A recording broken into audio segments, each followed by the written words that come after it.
നബിവാക്യം.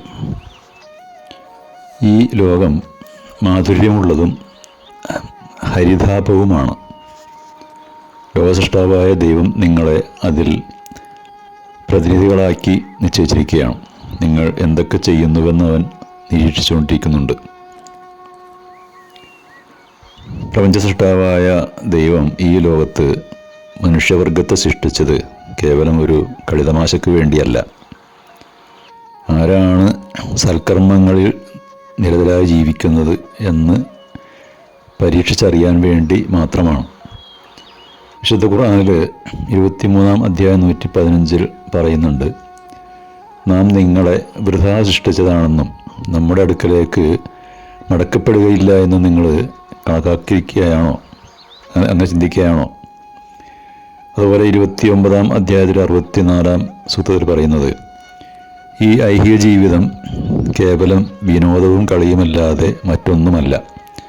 തീർച്ചയായും പരലോകം തന്നെയാണ് യഥാർത്ഥ ജീവിതം. പരലോകത്തിലെ ദൈവാനുഗ്രഹങ്ങളാണ് ഇഹലോകത്തേക്കാൾ ഉത്തമമായിട്ടുള്ളത്. ഈ ലോകം നിസ്സാരവും നശ്വരവുമാണ്. പരലോകമാണ് മഹത്തരവും ശാശ്വതവും. എങ്കിൽ ശാശ്വതമായതിനെ വിട്ട് ഏത് വിവേകിയാണ് നശ്വരമായതിനെ തിരഞ്ഞെടുക്കുക?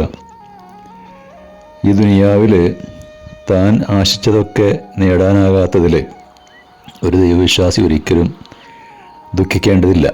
ലക്ഷ്യബോധമുള്ള വിശ്വാസികൾക്ക് ലോകരക്ഷിതാവായ ദൈവം നൽകുന്ന സന്തോഷ വർത്തമാനങ്ങൾ മനം കുളിർപ്പിക്കുന്നവയാണ്. ഈ ലോകത്ത് ചെയ്ത സൽക്കർമ്മങ്ങൾക്ക് ഇരട്ടിക്കിരട്ടിയായ പ്രതിഫലം.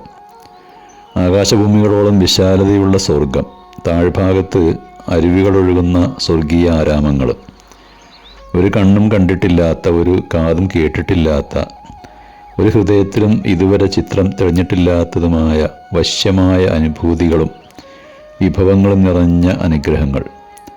അത് നേടിയെടുക്കാനാകണം നാം ഈ ലോകത്തെ ജീവിതം വിനിയോഗിക്കേണ്ടത്.